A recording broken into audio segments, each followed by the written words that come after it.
চলে আসলাম গরম গরম ভাপা পিঠা বানাতে রাতের বেলা। তো এখন কিন্তু রাত্রে বাজে প্রায় 12টার মতো। তো এখন আসছি ভাপা পিঠা বানাবো।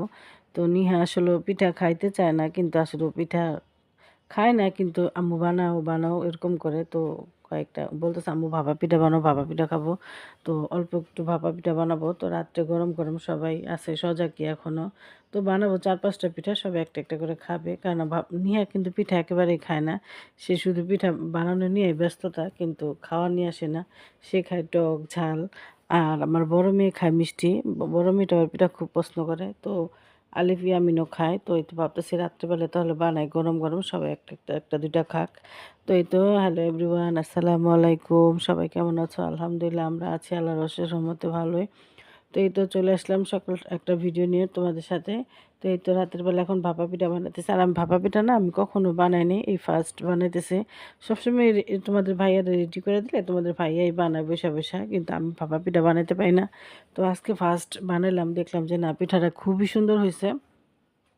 আর এটা আমার ভাতের হাঁড়িটা, এই একটা ছোট একটা সসপ্যানের মতো ছিল, সেটা তোমাদের ভাইয়া এই ভাপা পিঠা ইয়ের মতো বানাই দিছে। তো সেটার আটা দিয়ে আটকে তারপর এখন ভাপা পিঠা বানাইতেছি। তো আমি ভাবছি হবে না, দেখলাম যে না সুন্দরই হয়েছে ভাপা পিঠাটা। তো আসলে চেষ্টা করলে সব কিছুই হয়, মানুষের চেষ্টার বাইরে কিছুই নাই, সব কিছু চেষ্টা করে সব কিছুই সম্ভব। তো এই তো এখন রাত্রেবেলা পিঠা বানাইতেছে। এখানে ইয়ামিন আলিফ আছে, সবাই আছে। তো পিঠাটা না এত সুন্দর হয়েছে, তো একটা দিয়ে আমি আবার একটা রেডি করলাম। তো এই তো পিঠাটা উঠাই ফেললাম এখন। তো দেখি পিঠাটা এত সুন্দর হয়েছে। আর এটা একটু মিষ্টি কম দিছি, যেহেতু নিহা একটা খাবে, এই জন্য ওটা একটু মিষ্টি কম দিছি। ও মিষ্টি কম খায়। আর আমার কাছে ভাপা পিঠা ভালো লাগে নারিকেল গুড় একসাথে মিলে বানায়, যে সেটা আমার কাছে খুব বেশি ভালো লাগে। তো 2-4টা বানায় তারপর সবগুলো আবার একসাথে মাখায় নিব। তো এখন বানাবো একসাথে সবগুলো মিলে তারপরে বানাবো। তো এই পিঠাটার মধ্যে বেশি ভালো লাগে। তো বলতেছে আম্মু দুধ পুলি পিঠা বানাও। তো এখন এখন তার খাইতে ইচ্ছা করছে দুধ পুলি। তো দেখি একদিন দুধ পুলি পিঠা বানাবো। তো কারণ যেহেতু আমাদের গ্যাসের সমস্যা, তো চাইলে আসলে বানানো যায় না, সব কিছু রাতেই করতে হয়। তো এই তো দেখো আমার পিঠাগুলি কত সুন্দর হয়েছে। আসলে শীতের দিনে কিন্তু পিঠার কোনো জুড়ি নাই, পিঠা আসলে সবাই ভালোবাসে। তো আগের দিন রাত্রে তোমাদের ভাইয়া শাক আনছিল, সেই শাকগুলি এখন সকাল সকাল বাইছে নিতেছে। তো শাকগুলি এক মুঠা লাল শাক, এক মুঠা পালং শাক। আর শীতের দিনে কিন্তু শাকও খুব ভালো লাগে। তো শিং মাছ দিয়ে পালং শাকটা ঝোল রান্না করবো, আর লাল শাক ভাজি করব। তো এখন আস্তে আস্তে কোটা বাছা করতেছে। আর একটা কথা বলি, প্লিজ তোমরা যারাই ভিডিও দেখো ফুল ভিডিওটা দেখো, শুধু একটা কমেন্ট করে বেরিয়ে গেলে আসলে হয় না। এইভাবে ভিডিও দেখলে তোমাদেরও ক্ষতি আমারও ক্ষতি। ভালো না লাগলে দেখো না, কিন্তু এভাবে ভিডিও দেখো না। ফুল টাইম মাত্র 4 মিনিট 3 মিনিটের একটা ভিডিও, আসলে আমরা কারো ভিডিও চোখের সামনে আসলে আমরা সবার ভিডিও ফুল ভিডিও দেখি, কারো ভিডিও টাইনা দেখি না। কিন্তু আসলে এটা করা ঠিক না, কিন্তু কেন মানুষ এরকম করে জানি না। তো এই তো, তো তোমাদের কাছে অনুরোধ রইল ফুল ভিডিওটা দেখবা, আর লাইক কমেন্ট শেয়ার করবা। আর ভালো লাগে না কেন সেটাও বলবা, ভালো লাগে কেন সেটাও বলবা। আসলে মতামত জানানোটা সবারই অধিকার আছে, ভালো না হলে সবারই বলার মন্তব্য করার অধিকার আছে। তো এই তো, আর একটু না মনটাও খারাপ, আমার আপা দেশে চলে যাবে একেবারে। তাদের দেশ হলো সেই ময়মনসিংহ, শেরপুর, অনেক দূর। তো এই তো আগামী সপ্তাহে চলে যাবে, তাই মনটাও আসলে খারাপ। আমার আম্মাও খুব কান্নাকাটি করে, মেয়ে চলে যাবে।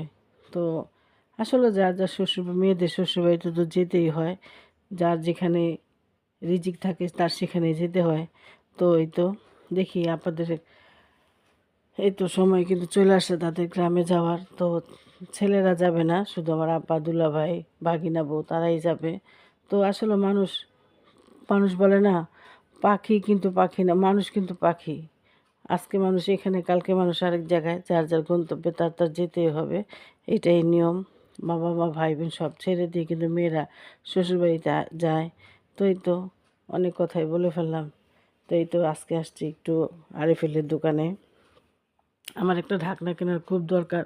ঢাকনাটা নষ্ট হয়ে গেছে, অনেকদিন যাবত কিনবো কিনবো করে কেনা হয় না। তো আজকে গেলাম। তো আজকে রান্না বান্না কিছুই শেয়ার করলাম না, তো একটা ঢাকনা কিনবো। তো এখানে দেখতেছি এইগুলি, তো বলতেছে নিহা বলতেছে আম্মু দেখো এইগুলি বোতলগুলি ফ্লাক্সগুলি কিন্তু আসলে দেখতে ভালো লাগে, কিন্তু কয়েকদিন ব্যবহার করলে পরে না কালার ডিসকালার হয়ে যায়, তখন আর ভালো লাগে না। তো এই তো, আর এখানে আমি আর নিহা খাইতেছি ফুচকা। তো আসলে মার্কেটে আসলে কিন্তু ফুচকা কিন্তু খাইতে খুব ভালো লাগে। তো আজকে শুধু আমি আর নিহা আসছি, আর অন্য কেউ আসে নাই সাথে। তো মার্কেট এখন ওরকম জমজমাট হয়ে বসে নাই, যেহেতু মাগরিবের টাইম হয়ে যাবে। তো আমি একটু আসছিও তাড়াতাড়ি, আর কি তেমন কিছু কেনাকাটা না। সবচেয়ে ইম্পর্টেন্ট ছিল পর্দাটা। এই পর্দাটা পাইতেছি না, তো যাক অবশেষে পাওয়া গেছে। তো এই একটা পর্দা নিলাম। পর্দাটা একটু কালারটা লাইট আর আমারটা একটু ডিপড। তো আসলে একসাথে আনলে একরকম আর আলাদা আলাদা আনলে এরকমই হয়। তো পাইতেছিলাম না, তারপর অবশেষে পাইছি। এটি আল্লাহর কাছে লাখ লাখ শুক্রিয়া। তো পর্দা আনলাম আর নিহার জন্য একটা ব্যাগ আনছি। তো হাত ব্যাগটা ভালোই ছিল, খুব সুন্দর, ছোটোখাটোর মধ্যে। কালারটাও খুব সুন্দর ছিল। তো ছোটো মানুষ, ওর এই ব্যাগই যথেষ্ট। ওর মোবাইলটাও ছোট, এই জন্য ওর ওইটা হয়ে যাবে। তো ব্যাগটা আসলে খুবই সুন্দর ছিল। এই তো আর একটা আনছি আমি ঢাকনা। তো ঢাকনাটাও আমার এটা খুব জরুরি জিনিস ছিল। তো যাক আনবো আনবো করে আনা হয় না, তো আজকে নিয়ে আসছি। তো একটা ঢাকনার দাম 100 টাকা, ওজন মেপে বিক্রি করা হয়। তো আজকে ভিডিওটা এখানে শেষ করলাম। তোমরা সবাই ভালো থাকো, সুস্থ থাকবো। আল্লাহ হাফিজ।